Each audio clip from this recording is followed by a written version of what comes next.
Mga kaibigan, gusto ko lang itanong, kapag pinagpapala tayo ni Lord, para lang ba ito sa atin?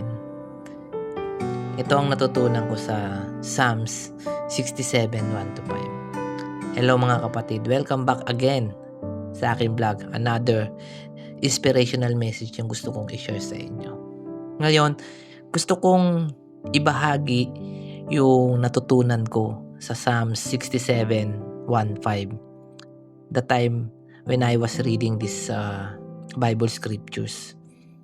Kaya habang binabasa ko ang mga talatang ito, napagtanto ko na ang pagpapala ng Diyos ay hindi lang pala para sa atin, sa ating kapakanan o sa ating sarili.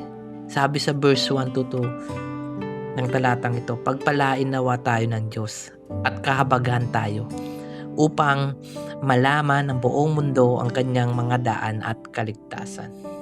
Ang natutunan ko dito mga kapatid, kapag pinagpapala tayo ni Lord sa trabaho, sa pamilya, kalusugan o anumang aspeto ng buhay natin, hindi lang ito para maging masaya tayo.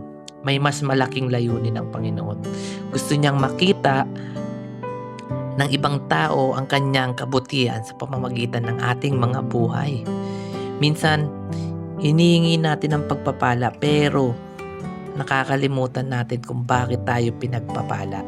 Ang totoo, gusto ng Diyos na maging patotoo tayo sa iba para makilala rin nila siya o makilala din nila ang Panginoon. Isa pa sa tumatak sa akin ay ang paulit-ulit na sinasabi sa mga talata na purihin ka nawa ng lahat ng mga bayan o Diyos. Imagine, ipinapakita nito na ang Diyos ay karapat-dapat purihin ng lahat. Hindi lang kapag magandang sitwasyon ng buhay. Hindi lang pag may mga natatanggap tayong blessing. Kundi sa bawat panahon ng buhay o sa bawat aspeto ng buhay na meron tayo. Kaya ang challenge ko sa sarili ko at sa lahat ng nanonood ngayon, kapag may natanggap tayong biyaya mula sa Diyos, gamitin natin ito para magbigay ng inspirasyon, magpakita ng kabutihan at ituro ang mga tao kay Jesus. 'Di ba? Kumbaga ipakilala natin sila, pakilala natin sa mga tao. Kaya mga kapatid, ang natutunan ko sa Psalm 67:1-5 ay ito. Ang pagpapala ng Diyos ay may layunin, hindi lamang para sa atin, kundi makita ng iba ang kanyang kabutihan at mapapurihan siya ng lahat ng tao. Kung may natutunan ka kapatid sa aking sharing, sa aking mensahe, huwag kalimutang i-share para mas marami pang makarinig ng salita ng Panginoon. Marami pa tayong ma-bless na ating mga kapatid.